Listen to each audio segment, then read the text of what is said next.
అమెరికాలో తుఫాను బీభత్సం సృష్టిస్తోంది. పెద్ద ఎత్తున విరుచుకుపడుతున్నాయి టోర్నడోలు. ఆయా రాష్ట్రాల్లో ఇన్ఫాక్ట్ ఒక విధంగా చెప్పాలంటే కనుక మాన్స్టర్ టోర్నడోలు అంటూ కూడా వాటిని అభివర్ణించడం జరుగుతుందంటే అర్థం చేసుకోవచ్చు. అంటే రాక్షస టోర్నడోల కింద చెప్పుకోవచ్చు. ఆయా రాష్ట్రాల్లో 150కి పైగా కార్చిచ్చులు ఇప్పటికీ ప్రమాదాన్ని ఏ స్థాయిలో అక్కడ ప్రమాదాన్ని సృష్టించాయని మనం చూసాం. ఇప్పటి వరకు ఈ టోర్నడోలు కావచ్చు, లేకపోతే అక్కడ విపత్తుల నేపథ్యంలో 16 మంది మృతి చెందినట్టుగా తెలుస్తోంది. సుమారుగా 20 మందికి చేరుండే సంఖ్య ఉన్నట్టుగా తెలుస్తుంది. ఒకసారి మీరు చూడొచ్చు. మరి ముఖ్యంగా ఆ టోర్నడోలు అంటే రాకాసి సుడిగాలులు, వాటి తీవ్రత మీరు చూడొచ్చు. మృతుల సంఖ్య భారీగా పెరిగే అవకాశం ఉందంటూ కూడా చర్చ జరుగుతోంది. ఒక్కసారి మీరు చూస్తే ఆ గాలుల ధాటికి అక్కడ వాహనాలు పూర్తిగా తునతునకలైపోయాయి. ఆ రాకాసి గాలుల ధాటికి, రాకాసి సుడిగాలులు, టోర్నడోలు ఒక్కసారిగా బీభత్సం సృష్టించాయి.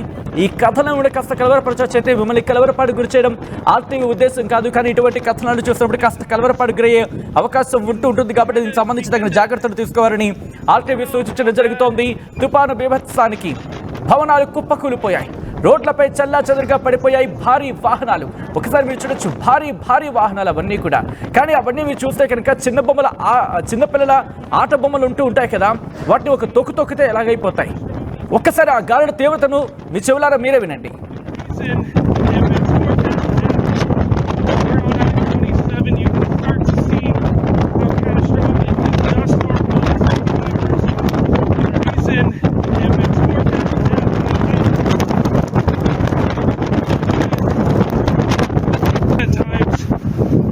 You can kind of begin to tell how bad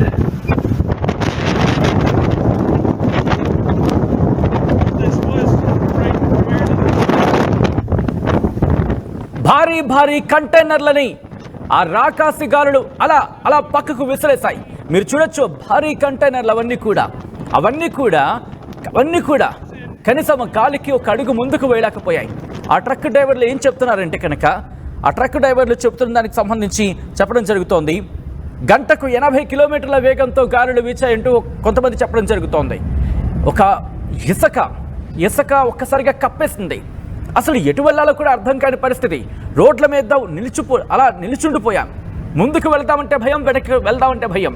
ఒకనొక సందర్భంలో మా కంట్రోల్ కూడా పోయింది. ఆ భారీ వాహనాలు కూడా మా కంట్రోల్ తప్పిపోయాయి. ఈ నేపథ్యంలోనే ఈ ఘటనలో 16 మంది ఇప్పటికీ మృత్యువాత పడినట్టుగా తెలుస్తోంది. ఈ సంఖ్య మరింత పెరిగే అవకాశం ఉంది అంటూ కూడా చర్చ నడుస్తోంది. రోడ్లపై చల్లాచెదురుగా పడిపోయాయి భారీ ట్రక్కులు. గంటకు 130 కిలోమీటర్ల వేగంతో భారీ సుడిగాలులు అక్కడ ఒక్కసారిగా ఇంపాక్ట్ చూపించాయి. సుమారుగా 2 లక్షల మందికి పైగా ఈ తుఫాను ప్రభావానికి లోనేట్టుగా తెలుస్తోంది. ఈ నేపథ్యంలో ఆ విజువల్స్ మీరు చూడొచ్చు. పూర్తిగా ఒకదాని మీద ఇదిగో మీరు చూడొచ్చు, ఒకదాని మీదకి ఒకటి. ఇక్కడ విజువల్ చూస్తే కనుక ఒకదానికొకటి ఢీ కొట్టేశాయి. అంటే అక్కడ ఏ స్థాయిలో ప్రమాదం జరుగుంటో ఊహించవచ్చు. కనీసం ముందుకు వెళ్ళలేని పరిస్థితి, వెనక్కి రాలేని పరిస్థితి. రోడ్ల మీద ఎక్కడ చూసినా ఇసుక గాలితో ఎక్కడి నుంచి వచ్చేస్తుందో తెలియదు. మాయిదారి ఆ గాలులు ఒక్కసారిగా మమ్మల్ని కమ్మేశాయి. దాంతో ముందుకు వెనక్కి వెళ్ళలేక అక్కడే నిల్చుండిపోయాం, అక్కడే ఆగిపోయాం. కొన్ని సందర్భాల్లో గాలే ముందుకు తోసేస్తోంది. ఇలా ఒక వాహనానికి ఇంకో వాహనం ఢీకొట్టుతోంది. మీరు చూడొచ్చు, భారీ ట్రక్కులు కూడా విషయాలు మనకి క్లియర్ కట్గా కనిపిస్తున్నాయి. వాళ్ళదే చెప్పడం జరుగుతుంది ట్రక్ డ్రైవర్లు, మేము ముందుకు వెళ్ళలేకపోయిన పరిస్థితి ఉందంటూ కూడా. ఈ నేపథ్యంలోనే సుమారు 2 లక్షల మంది మీద ఈ ప్రభావం చూపించిందనేది ఒక చర్చ జరుగుతుంది. అంటే పూర్తిగా అక్కడ విపత్తుల కారణంగా. అయితే మరికొన్ని మీడియా కథనాల ప్రకారం దాదాపుగా 30 మంది అక్కడ డైరెక్ట్గా గాయపడ్డారు. మరి ముఖ్యంగా ఆర్కాన్సాస్ అథారిటీస్ ఈ అంశానికి చెప్పడం జరుగుతోంది. 16 కౌంటీస్లో ఈ డ్యామేజ్, ఇళ్ళు ధ్వంసమైపోయి అదుగు. ఓ మై గాడ్, ఒకసారి మీరు చూడొచ్చు అక్కడ ఏ స్థాయిలో ప్రమాదం ఉందనేది. అదుగు మీరు చూడొచ్చు. ఒక్కసారిగా వాతావరణం మారిపోయింది. తుపాను బీభత్సం సృష్టించింది. 150కి పైగా కార్చిచ్చులు, ఓ పక్క సుడిగాలులు, ఓ పక్క మెరుపులు, ఉరుములు, వర్షాలు. అమెరికాను అతలాకుతలం చేస్తోంది ప్రకృతి విపత్తులు అంటే అర్థం చేసుకోవచ్చు. ఇటు ఆ 16 కౌంటీల్లో ఇళ్లు ధ్వంసం అయిపోయాయి, బిజినెస్లు పడిపోయాయి, ఇన్ఫ్రాస్ట్రక్చర్ పూర్తిగా కుదేలైపోయింది అంటూ కూడా చెప్పుకొస్తున్న పరిస్థితి అక్కడ ప్రభుత్వ యంత్రాంగం. మరి ముఖ్యంగా ఎవరిది ఇల్లు అనేది కొన్ని సందర్భాల్లో గుర్తుపట్టలేనంతగా డ్యామేజ్ అయిపోయాయి. అక్కడ అధికారులు చెప్తున్న దాని ప్రకారం ఒక్కసారిగా అక్కడ విజువల్స్ చూద్దాం, ఆ తర్వాత ఇన్ డీటెయిల్గా మాట్లాడుకుందాం. Oh my God! They need to Torii this thing! They need to Torii this thing! Where's case to case? Why is it put? Okay, my God. It's right in front. Dude, power flashes right there. It's where did it go? Is it gone? Oh no, I haven't got a radar There's update. still wind going that way, so it's still on the, Somewhere. it's on the ground still. Tornado on the ground somewhere. Yep, there's the whole right side. Oh my God, that's massive.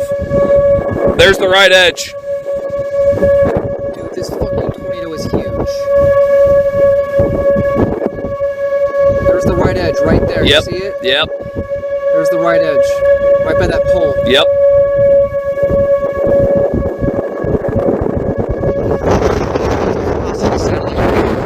Yeah, I know.